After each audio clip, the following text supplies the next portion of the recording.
Salut à tous, alors on se retrouve pour une nouvelle vidéo, vous l'aurez compris je pense, on part sur une vidéo spéciale Poutine.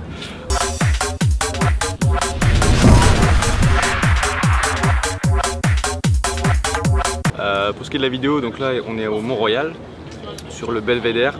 Donc là pour ce qui est du Mont-Royal, on va un peu vous montrer, on va un peu se balader. Par la suite on ira au parc La Fontaine, enfin près du parc La Fontaine, on va manger à la Banquise. C'est une institution de la poutine à Montréal. Elle est ouverte à peu près 7 jours sur 7, 24-24 je crois. Et ouais, c'est vraiment, on peut y goûter la poutine régulière et ils ont plein de choix à côté, donc plein de déclinaisons, c'est assez sympa.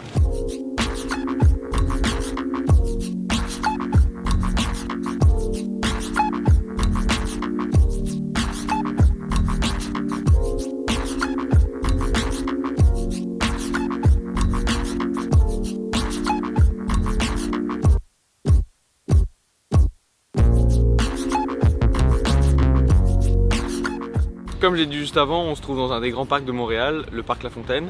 Donc on va aller à la Banquise, qui est juste dans cette direction, si je me souviens bien.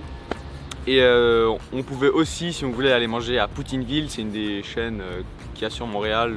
Et si on voulait on pouvait prendre une crise cardiaque à Poutineville, je crois que c'est la plus grosse poutine commercialisée. Donc elle fait 15 livres, c'est 7 kilos environ de poutine. Donc si on veut s'amuser à rentrer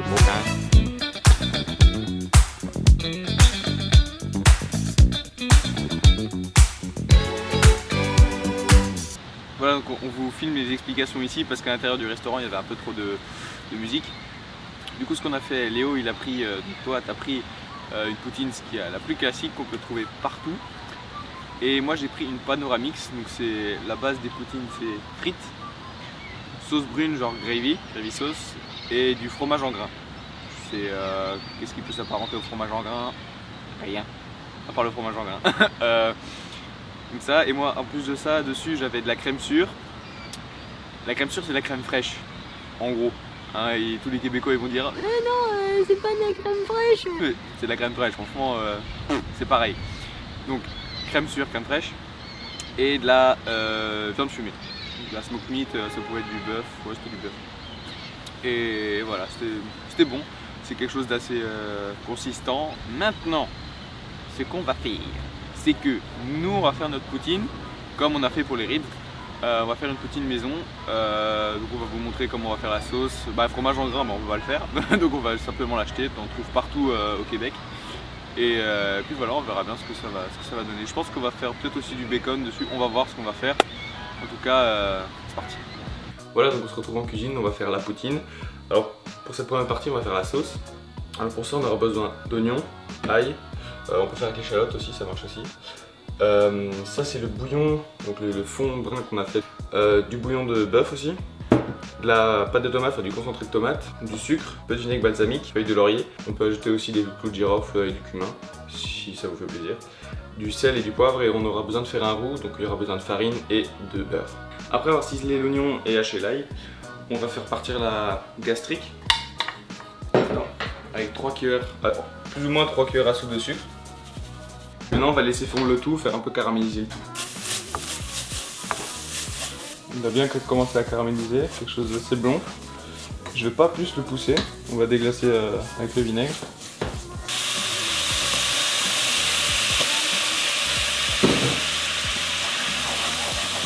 Maintenant je vais ajouter la pâte de tomate, mais je vais ajouter le bouillon de bœuf.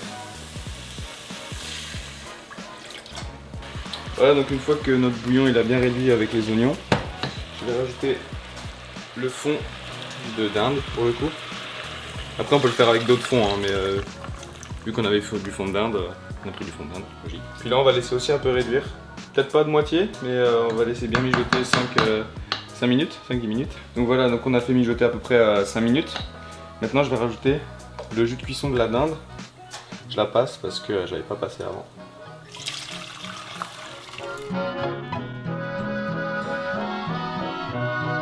Donc maintenant je vais faire le roux pour la sauce, pour l'épaissir, vu que là on va pas plus la faire réduire, sinon il n'y aura pas assez en quantité. Donc on va faire un roux, je suis parti sur 20 g de beurre et 20 g de farine.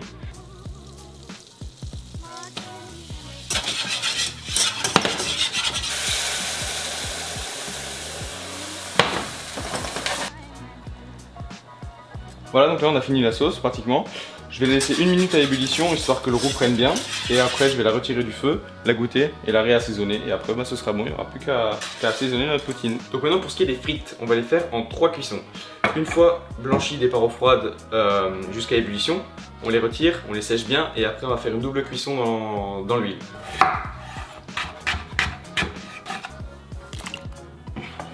Voilà, donc là on est à ébullition, donc je vais les retirer, les égoutter.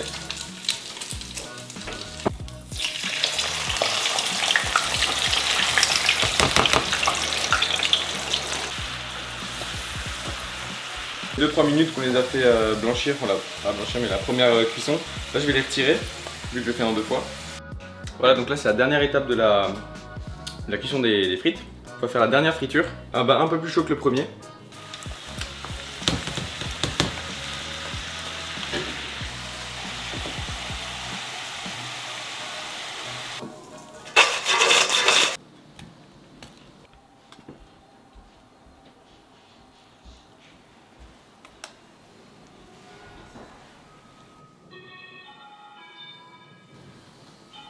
Tu nous diras ce que t'en penses. C'est super. Bon bah maintenant, voilà, vous savez comment faire une poutine et puis comme on dit ici, bonne à poutine.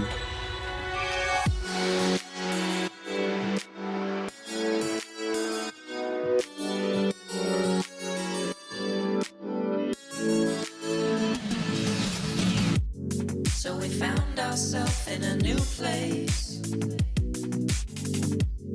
and it's clear here that we're not alone.